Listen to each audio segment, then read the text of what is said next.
Y de repente despertamos un día y todo cambió. En Disneyland, finalmente la verdad terminó superando la magia, se terminó la magia. Pensábamos que nunca el parque temático más famoso del mundo iba a cerrar, pero la verdad terminó ganándole a la magia, como era el eslogan que teníamos cuando fuimos a predicar a ese sitio. La muralla china, que es la única que puede verse desde el espacio, no fue tan fuerte para detener el contagio. New York, la ciudad que nunca dormía, de pronto fue obligada a apagar la luz y a descansar a la fuerza. En este momento Manhattan duerme. Ya ningún camino quiere conducir a Roma. La frase que acuñaron nuestras madres, todos los caminos conducen a Roma. Hoy nadie quiere ir a Roma. El representante de Dios en la tierra se quedó sin fieles en su plaza y hasta él también tuvo que hacerse la prueba del coronavirus. Un día nos despertamos y los besos y los abrazos se transformaron en armas peligrosas y de pronto nos dimos cuenta que un virus se coronó como dueño del mundo, como si fuese una suerte de golpe de Estado a nivel global, ¿no? Como un gobierno de facto. Y de pronto, las fronteras que siempre se defendieron con guerras o con altos muros para que aquellos no pasen para acá, ni los de acá miren para allá, de pronto esos muros se quebraron con gotitas de saliva. Y empezó la equidad, la igualdad en este contagio. La igualdad que se reparte para ricos y para pobres, para ciudadanos e indocumentados. Porque de pronto, para los que viven en Estados Unidos, que saben la importancia de tener papeles, nos dimos cuenta que ahora es indistinto, la equidad es para todos. Una mañana nos dimos cuenta que vivimos en un planeta que hoy se pone una máscara no solo para tapar un virus, sino para tapar nuestra vulnerabilidad, a veces rozando con la soberbia. Fue como que tuvimos un golpe. Y digo tuvimos porque esto es una autocrítica a todos los que vivimos en este planeta, independientemente del país donde hayamos nacido o donde nos toque vivir ahora. ¿Y qué hicimos? Bueno, algunos nos lavamos las manos para no reconocer nuestra responsabilidad, como Pilato. Nos dimos cuenta en pocos días, porque esto no es una cuestión de años, nos dimos cuenta que hoy una enfermera se volvió más indispensable que un futbolista, que ya nuestras conversaciones no hablan tanto de Ronaldo, de Messi, sino que ahora hablamos de enfermeras, de gente anónima que nunca van a ganar millones, ni sus pases se van a hablar en los portales de la red como si fueran jugadores de alta gama, pero hablamos de ellos. Un hospital se hizo más urgente que un misil, se apagaron luces en los estadios, se detuvieron los conciertos, los rodajes de las películas, Hollywood está en silencio, los servicios, las iglesias tuvimos que cerrar nuestras puertas, los encuentros masivos. Y entonces, en el mundo hubo tiempo y hay tiempo para la reflexión. Yo pienso que en esta semana no hay un ser humano que no haya reflexionado, que no haya reordenado prioridades. Y si no lo hiciste, seguramente lo estás por hacer. Porque 3 gotitas de mocos en el aire nos pusieron a valorar a nuestros viejos, a nuestros abuelos, a nuestra familia, a valorar a nuestra congregación, que muchos pastores dábamos por sentado, la gente va a estar ahí siempre. Y un día la gente ya no estuvo aquí, porque no puede, no porque no quiere. Muchos aprendimos cosas. Los que creemos que Dios nos liberó de la cautividad mental y también los religiosos. A mí me daba gracia, en un tono de broma, digo, que algunos que decían chau Flix a Netflix, me acuerdo por una película que satirizaba a Jesús y se rasgaban las vestiduras, saquen a Netflix. Los mismos, me consta que son los mismos. Ahora están diciendo en las redes, menos mal que tenemos a Netflix, nos quedó Netflix.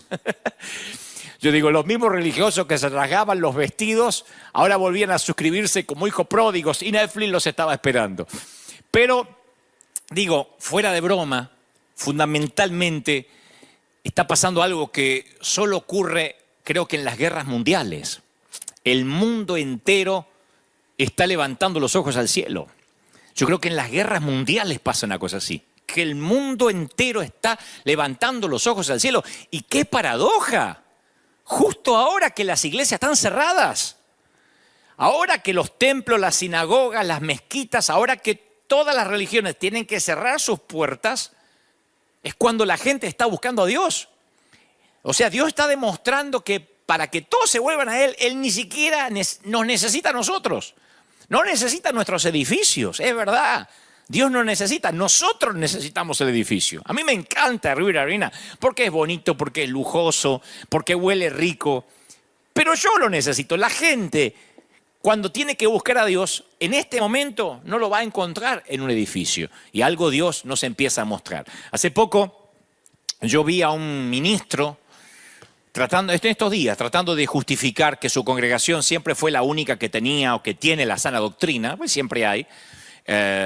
Es un ministro que yo respeto y quiero mucho, por cierto, es un hombre de edad, y él siempre se jacta de que su iglesia, y apenas una o dos más creo que en todo el planeta van a ser salvas porque son las que tienen la sana doctrina, él decía, ¿dónde está la cosecha que decían algunos que venía para este año? ¿Dónde están esos profetas que decían que su iglesia no paraban de crecer? ¿Dónde se van a esconder ahora? Y yo quiero decirte esto, no sé si ese querido hermano me va a mirar, pero hermano querido, yo quiero decir esto, lo vas a ver este año la cosecha, es cuestión de días. Es verdad, el 2020 es el tiempo de la cosecha. Hasta tu iglesia, que no crece hace años, va a crecer, si es que lo crees. Pero de verdad te digo, y no solo, bueno, si no lo crees lo vas a ver pasar, como tantas veces te pasó. Pero si no, lo vas a creer y lo vas a ver. Esto es una palabra que yo digo de verdad. La cosecha del 2020 va a ser la más grande de la historia. Ayer me decía alguien, o antes de ayer me decía, cuando prediques el domingo, por favor, danos ánimo. Bueno, este es el ánimo que viene de parte del Señor. Hoy las iglesias, las sinagogas, las mezquitas, los templos, yo creo que todos, sin distinción, porque no quiero decir nosotros las iglesias cristianas evangélicas, yo creo que todos se están preparando para dar la bienvenida y proteger a los desamparados. Algunos tendremos o tendrán la sana doctrina, otros no, pero todas las iglesias están prestas para abrir sus puertas y va a venir una gran cosecha. Y aquellos que tengamos una palabra y aquellos que tengamos la presencia de Dios en nuestra nave, vamos a poder acogerlos, ayudarlos, restaurarlos, solidificarlos. Y aquellos que no estén listos para la cosecha se la van a perder, pero viene una cosecha muy grande. Digo, porque algunos ahora es cuando dicen, no, es que los que decían cosecha, ¿dónde están ahora? ¿Cómo que viene? Va a ser grandioso. Esto va a ser como luego del famoso 9/11, del 11 de septiembre, donde el mundo cambió tal como lo conocíamos y las iglesias empezaron a crecer. Iglesias, congregaciones grandísimas empezaron a crecer a partir de aquella tragedia del día que el mundo cambiaba y lo veíamos por televisión. Esto es igual, la gente se está volviendo a Dios. Hace poco, la semana pasada, yo estaba en la oficina, estábamos preparando esta acción de salir a dar de comer a la gente y ayudar. Y entonces entra hacia mi escritorio alguien que pertenece a nuestro comité, a nuestro board, es un gran amigo, se llama Rob Owen, gringo. Y me dice, Dante, quiero decirte que los que han estado en la línea de batalla, los que han estado en territorio hostil, los veteranos de guerra, tienen una frase acuñada. Nadie es ateo bajo fuego enemigo. Nadie es ateo bajo fuego. Por eso yo titulé este mensaje, nadie es ateo bajo fuego. Nadie lo es. No hay un solo ateo que persista en no creer en Dios cuando estas cosas empiecen a suceder. Nadie. Todo el mundo quiere volverse a Dios. Y ahí es cuando nosotros, los ministros, tenemos que estar listos. Ahí es cuando nosotros tenemos que decir, vamos a abrir las puertas de la iglesia, prepararnos para la gran cosecha.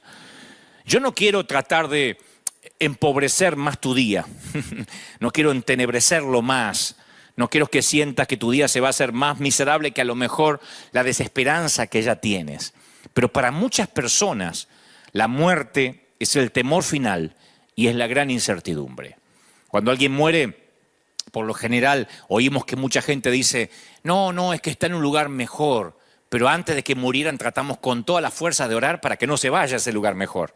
O sea, se fue a un lugar mejor, pero siempre estamos orando para que no se vaya. Eso es porque hay incertidumbre.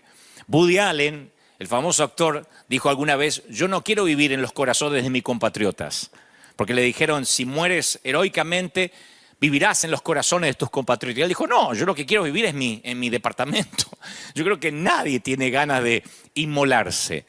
Porque siempre tratamos a la muerte como la peor palabra obscena. Y en lugar de decir simplemente Él murió, es como que introducimos un surtido de eufemismos. Decimos, pasó a mejor vida, se fue a un lugar mejor, se fue a casa, se quedó dormido, se fue de esta vida. Y si te gusta Shakespeare, puedes decir, se deshizo de las vicisitudes de la vida. Uno le puede poner el tinte poético que quiera, ¿no? Hay una página de internet que enumera 200 maneras de decir muerte sin mencionar la palabra muerte. 200 maneras de decir o referirte a la muerte sin decirla explícitamente. Y yo pregunto, ¿por qué la gente desperdicia su aliento inventando nombres refinados para la muerte? Es que pretendemos que la gente no se va a morir y cambiamos el tema cuando se trata de discutirlo. Y luego los despachamos de esta vida en corredores de hospital blancos, esterilizados, asépticos, sacándolos de casa rápido de lo familiar. En Italia veíamos esta semana camiones militares llevando a cientos de cuerpos para cremar. Y obviamente nos espanta ver eso. Veíamos que no hay lugar, no hay la típica, no está el típico desfile de funerarias, no está el típico entierro, sino que se los coloca en camiones militares como los tiempos de la Segunda Guerra Mundial. Y la mayoría de nosotros, cuando ve eso, hace todo lo posible para evitar que nuestros ojos no vean la realidad de la muerte. Hay un querido amigo que hace poco yo le conté. Le dije, mira lo que está pasando. Me dice, no quiero hablar, no quiero pensar en la muerte. Por eso Joseph Bailey dice que la muerte es el gran nivelador de los poderosos y de los humildes.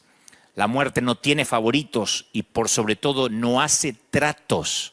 Ahora ustedes dirán, pero esto no me está alentando. Yo sé que hay gente que está diciendo, esto no me alienta. Yo llamé a mis seres queridos para que te vean ahora en vivo y no los estás alentando. Pero sí, yo quiero que me dejes avanzar. Porque esta es la forma en que la gente se está volviendo a Dios. Yo quiero que tengas en cuenta esto como aunque sea una terapia de shock.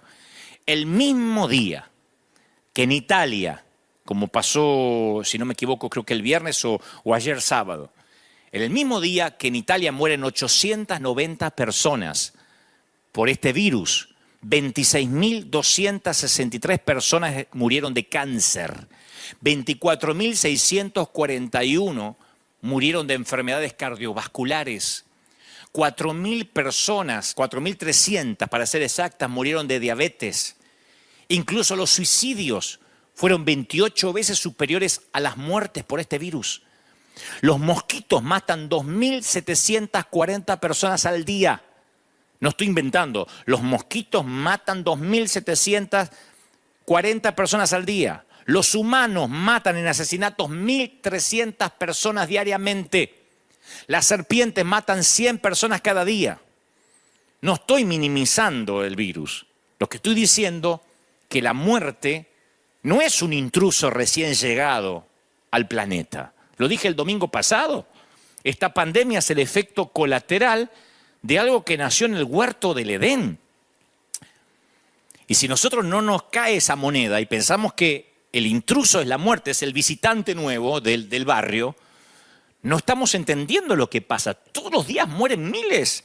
El granjero y el ejecutivo viene a la sombra de la muerte. Y esto va para el ganador del premio Nobel, para la prostituta, la señora de casa, el bebé, el adolescente, el anciano. El ataúd espera al cirujano que trasplanta un corazón, así como al esperanzado receptor. La muerte espera al director de la funeraria, así como el cuerpo que él manipula.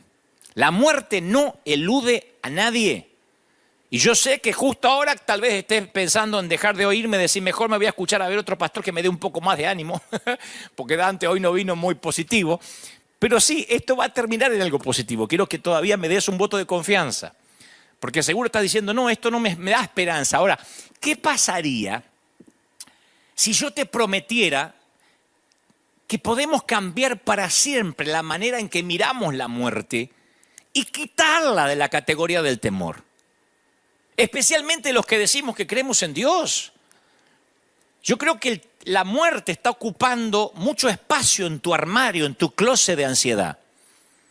La idea de enfrentarte a la muerte, yo pienso que está ocupando demasiado espacio que no debería ocupar, te está hipotecando el futuro, te está arruinando el presente, que es lo único que tienes, porque es tu único capital, el hoy. Y cuando la muerte nos causa temor, enfrentarse con eso desconocido asusta, inquieta. Y a pesar de que este mundo no es perfecto, a la mayoría de nosotros en general nos gusta nuestra vida aquí, en este mundo. Yo una vez hice una encuesta aquí y dije, ¿cuántos tienen ganas de irse al cielo? Me levantaron todas las manos, los miles. ¡Amén! Y después le dije, ¿cuántos se quisieran ir hoy? Nadie me levantó la mano.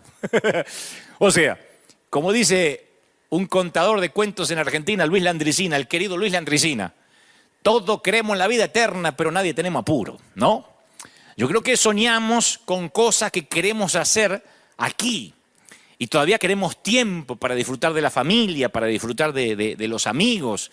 Lo que pasa es que la vida aquí es familiar y es conocida. Pero hay mucho acerca de la eternidad que es desconocido y eso nos inquieta. Es más, yo tengo que ser honesto y decirte que hasta hace unos pocos años yo tampoco pensaba mucho en el cielo. Y mucho menos anhelaba irme ahora. Yo decía, no, yo tengo cosas para hacer, aparte tengo la vida por delante. Como yo siempre bromeo con nuestra congregación, apenas tengo 30 y tantos años, porque yo no cuento la edad que ya viví, sino los años que me quedan. Sin embargo, empecé a pensar mucho en la muerte cuando mis hermanos fallecieron. Mis hermanos, uno de 46, casi para 47, partió con un infarto fulminante. Y la partida de mi mamá a la eternidad, 40 años de que después Dios la sanó, Dios le regaló 40 años de salud a mi mamá. Allá en el año 1975 Dios la sanó de cáncer. Me la regaló 40 años y cuando se la llevó me obligó a contemplar mi propia mortalidad.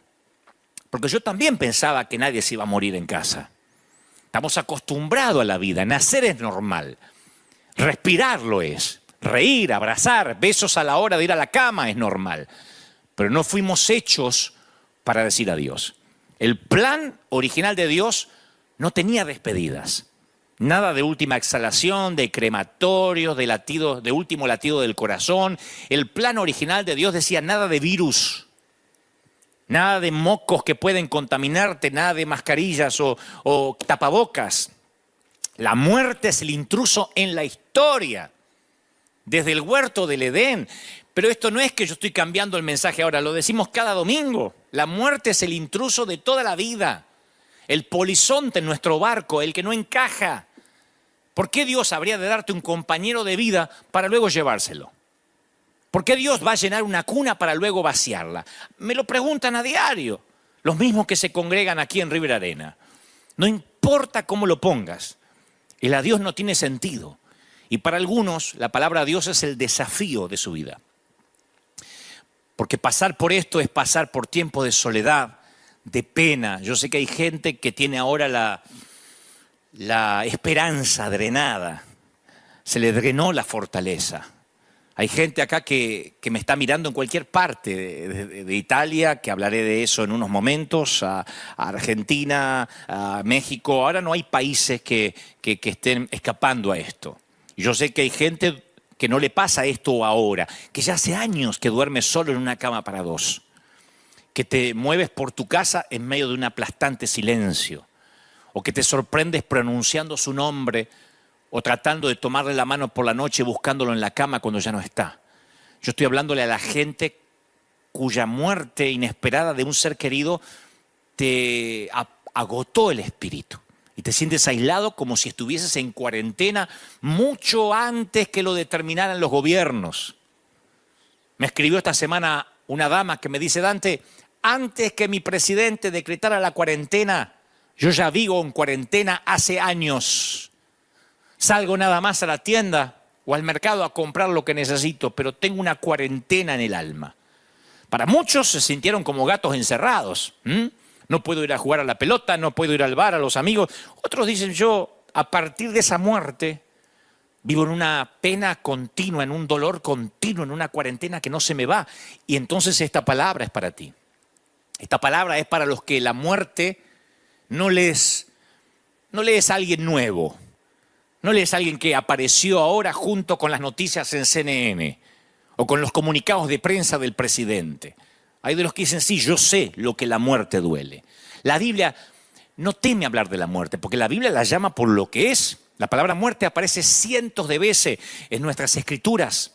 Y los términos bíblicos a veces hablan de morir directamente, de muerte, pero algunos también son refinados y poéticos. Génesis 49, 29 dice, me uniré con mis antepasados.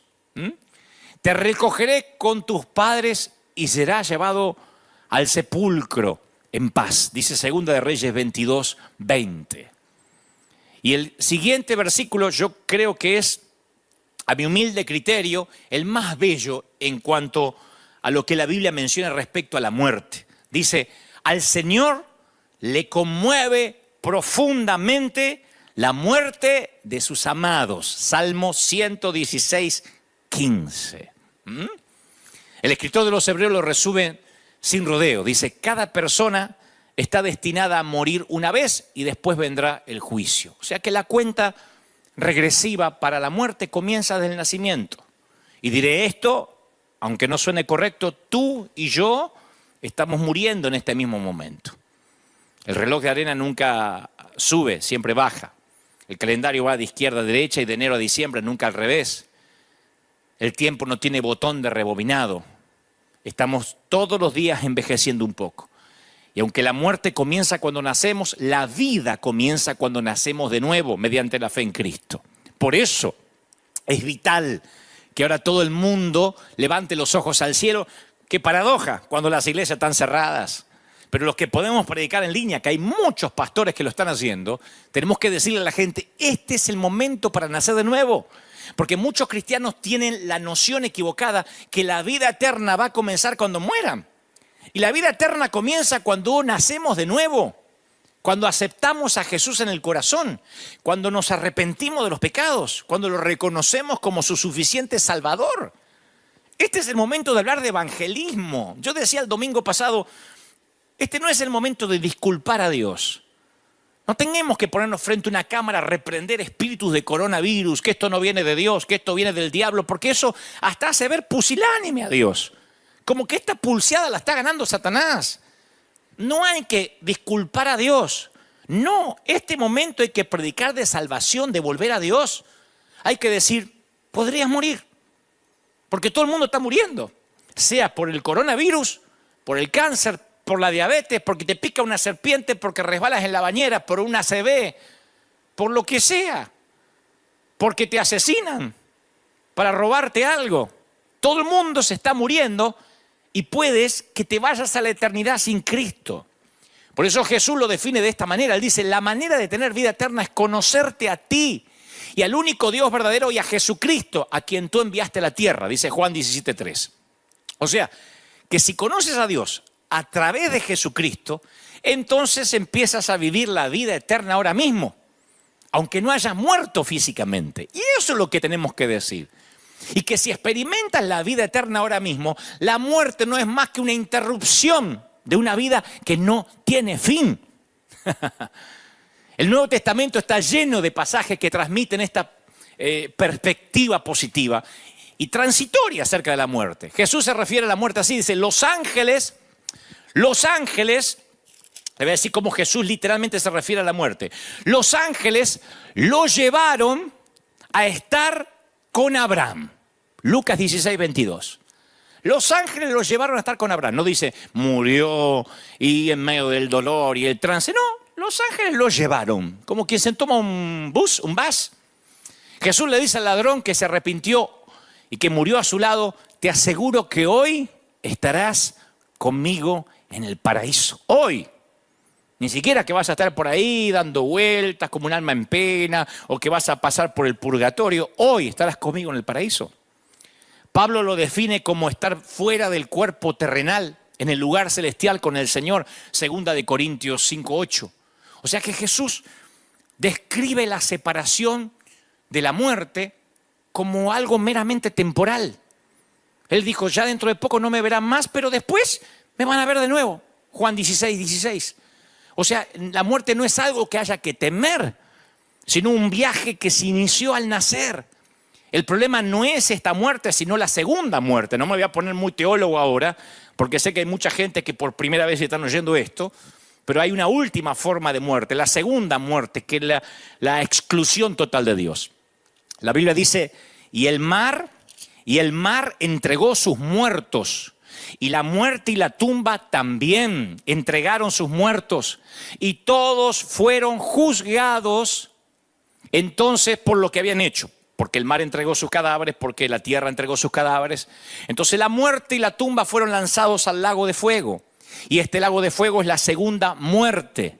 Y todo el que no tenía su nombre registrado en el libro de la vida fue lanzado al lago de fuego. Apocalipsis 20:13. Yo intento hacer que este tema se entienda usando una pequeña fórmula matemática. Si solo naciste una vez, vas a morir 2 veces. Pero si has nacido 2 veces, tendrás que morir solamente una. Así que lo diré otra vez. Si solo naciste una vez, morirás 2 veces. Y la segunda muerte es el problema. Cuando serás juzgado y ahí uno es lanzado al lago de fuego. El infierno es real, tan real como el cielo. Pero si naciste 2 veces y al segundo nacimiento se le llama aceptar a Cristo en el corazón, entonces morirás una sola vez. O sea que moriremos físicamente, pero después nunca más volveremos a morir. A esto se le llama la verdadera vida eterna, que uno no tiene miedo a un virus, al cáncer, con cosas que pueden venir, porque el Señor dijo, en el mundo tendréis aflicción. Pero a esto el Señor se refiere cuando Él dijo, yo soy la resurrección y la vida, y el que en mí cree vivirá aún después de haber muerto. Más claro, échale agua, che. Todo el que vive en mí y cree en mí jamás morirá. Aún después de que haya muerto, va a vivir. Todo el que vive en mí no va a morir. O sea que después de estar sentado al lado de cientos de lechos de muerte por mi tarea que me toca eventualmente hacer hace una década, yo he visto un patrón recurrente. La gente con una fe fuerte tiende a morir en paz. La gente que tiene una fe fuerte, el morir es algo que sabe, lo pone un poco triste porque se despide de sus hijos, de sus nietos, pero le dice hasta luego, nos vemos, se van con una paz, es real. Yo he estado despidiendo personas, acompañándolos en el último capítulo antes de irse a la eternidad, al más allá. Se van con una paz que es imposible describir con palabras. Y la gente sin fe tiende a morir en temor, en tormento. Por eso dije que el título de este mensaje, nadie muere ateo bajo fuego, nadie. Lo saben los veteranos de guerra, cuando el fuego enemigo, cuando estás en el territorio hostil y las granadas enemigas explotan cerca tuyo, nadie deja de decir, Dios mío. Y el que nunca fue a la iglesia le pide al que tiene una pequeña Biblia metida en el bolsillo, ora por mí. Y cuando está allí muriéndose, por lo general no pasa como Hollywood lo retrata, que le dice, dile a mi novia que siempre la amé. Por lo general lo primero que piden es por su alma. No se acuerdan de la novia, no se acuerdan necesariamente de la suegra, se acuerdan del Señor. Y dicen, tú que eres cristiano, dime, tengo una oportunidad allí en el último aliento. Nadie muere ateo bajo fuego. Nadie muere ateo con una pandemia.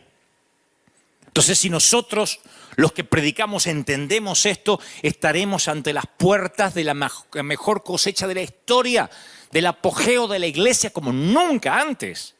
Por eso yo empecé este mensaje diciéndole a aquellos que dicen, ¿dónde estaba la cosecha que predecían? Ahora la vamos a ver. Yo oí una historia acerca de un hombre que va al médico y cuando se va, va a un examen de rutina, el médico le dice, mire, después que tenga los exámenes yo lo voy a llamar con los resultados. Y un par de días después el médico lo llama, le dice, mire, caballero, tengo los resultados y tengo que darle algunas malas noticias. Entonces el hombre se pone pálido Y le dicen, bueno, dígame, estoy sentado, dígame. Le dice, bueno, tiene 24 horas de vida. ¿Se imaginan cómo recibe la noticia el otro hombre, no? Y dice, no me digas. Y dice, sí, pero tengo una noticia peor. Y le dice el caballero, ¿y qué puede ser peor? ¿Qué puede ser peor que tener 24 horas de vida nada más? Y dice, es que estoy tratando de llamarlo desde ayer. Y llamadas como esa ocurren no solo en los chistes malos. Hay un montón de médicos haciendo llamadas similares todos los días con noticias fatales. Todos los días. Ver fotografías de doctores llorando en Italia, de enfermeros frustrados, agarrándose la cabeza porque no pueden detener tanta mortandad, nos golpea, pero básicamente nos hace ver que la muerte ha estado viviendo con nosotros desde que nacemos y hemos sido tan torpes algunos que hemos creído que a nosotros nunca nos va a pasar. De hecho, así decíamos, o así decían algunos cuando esta pandemia comenzó, tranquilo, que esto le pasa a los viejitos, como si no tuviéramos padres, ¿no?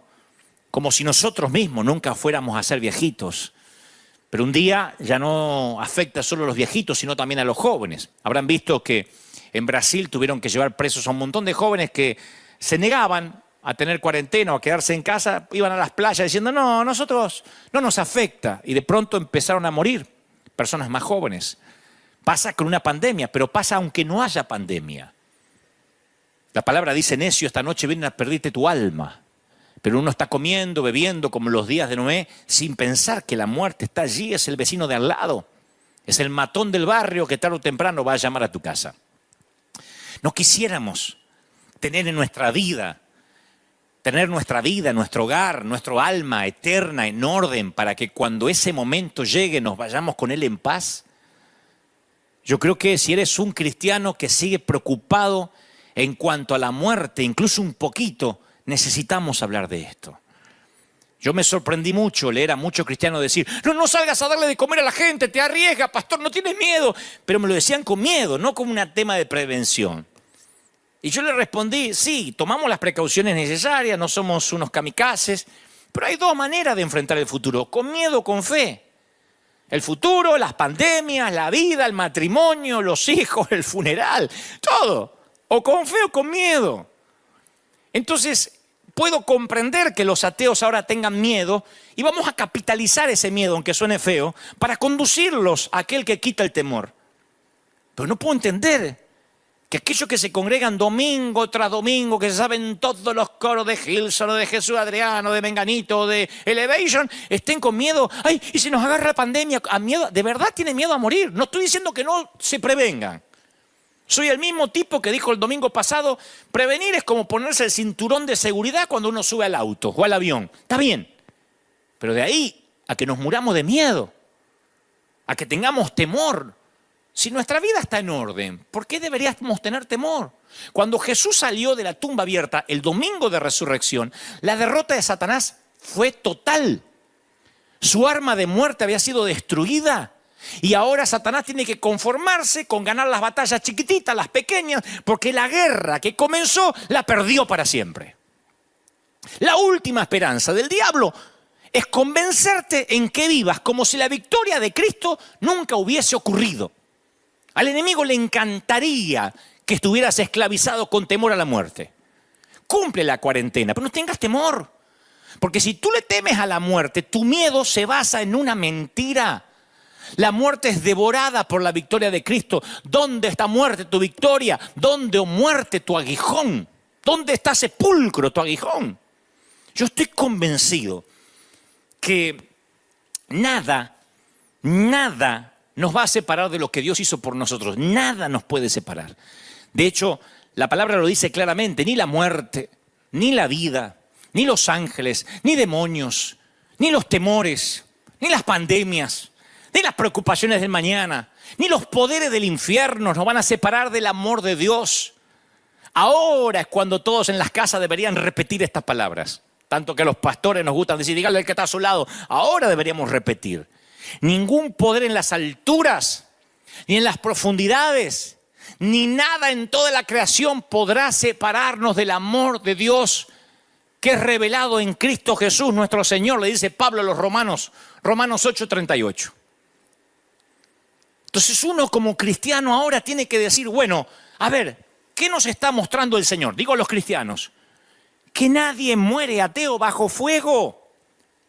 Que nadie muere ateo bajo fuego. Y los que tenemos a Cristo y tendremos que morir de una forma u otra, lo haremos en paz. Lo haremos elegantemente. Lo haremos con nobleza. Si yo me tengo que morir, lo haré con nobleza, de pie.